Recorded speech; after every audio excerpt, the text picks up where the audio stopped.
እኔና አለቃዬ አሰሪና ሰራተኝነቱን ትተነው ጥልቅ ወደሆነ ጾታዊ ግንኙነት ከገባን ሰንበትበት አለን። ይህ ግንኙነት ስሩን እየሰደደና ቀኖቹም እየጨመሩ ግንኙነታችንም ጥልቅ እየሆነ በመጣ ቁጥር እኔ ለሱ ያለኝ ፍላጎትና የፍቅር ስሜት በጣም እየጨመረ መጣ። ያም ነገር አስፈራኝ። ምክንያቱም አለቃዬ ባለትዳርና የልጆች አባት ነው። ይህ ጉዞ የትም እንደማይደርስ የትም እንደማይሄድ አውቀዋለሁ። በምን አጋጣሚና በምን ሁኔታ ውስጥ ሆኜ እዚህ ጋር እንደተገኘውም ዞር ብዬ ወደ ኋላ ሳስብ እናደዳለሁ፣ ራሴን እጠላታለሁ። የሆነው ሆነና ግን እሱን ወደ ማፍቀርና እሱን ለኔ ለማድረግ እየጓጓው በመጣው ቁጥር ከዚህ ነገር ራሴን ማራቅና ራሴን ማውጣት እንዳለብኝ ቀን ከሌት ማሰብ ጀመርኩኝ። አንድ ቀን ቁጭ ባልንበት ጠየቅኩት። ይህን ጥያቄ መጠየቄ ትክክል ይሁን አይሁን አላቅም፣ ግን ለምንድን ነው ሚስትህ ላይ እንደዚህ የምታደርገው? በእርግጥ ከኔ ጋር ነው ይህን እያደረክ ያለኸው። ይህ ጥያቄ ሆኖ ከኔ መምጣቱ ትክክል ነው ትክክል አይደለም አላቅም፣ ሁሌም ግን ይከነክነኛል። ለምንድን ነው ሚስትህ ላይ ችት እያረክባት ያለኸው አልኩት።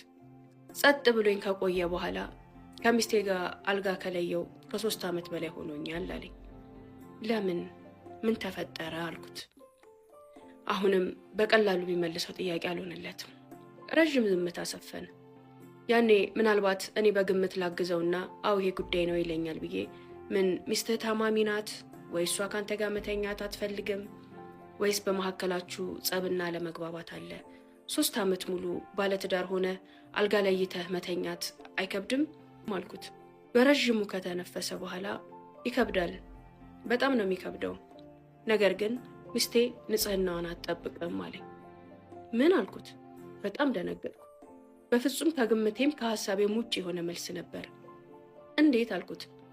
አዎ ሚስቴ በፍጹም ንጽህናዋን አትጠብቅም። ወደ እሷ ስቀርብ እቤቴ ስገባ ወደ እሷ ላይ የሚጠብቀኝ ጠረን ወደ እሷ የሚያስጠጋኝ ሳይሆን ከእሷም ከቤቴም የሚያርቀኝ ነው። እኔ ደግሞ ለጠረን በጣም ሴንሲቲቭ ነኝ፣ አልችልም። ይህን ነገር ማለት ይኖርብኝ አይኖርብኝ አላቅም። ትክክል ነው ትክክል አይደለምም አላቅም።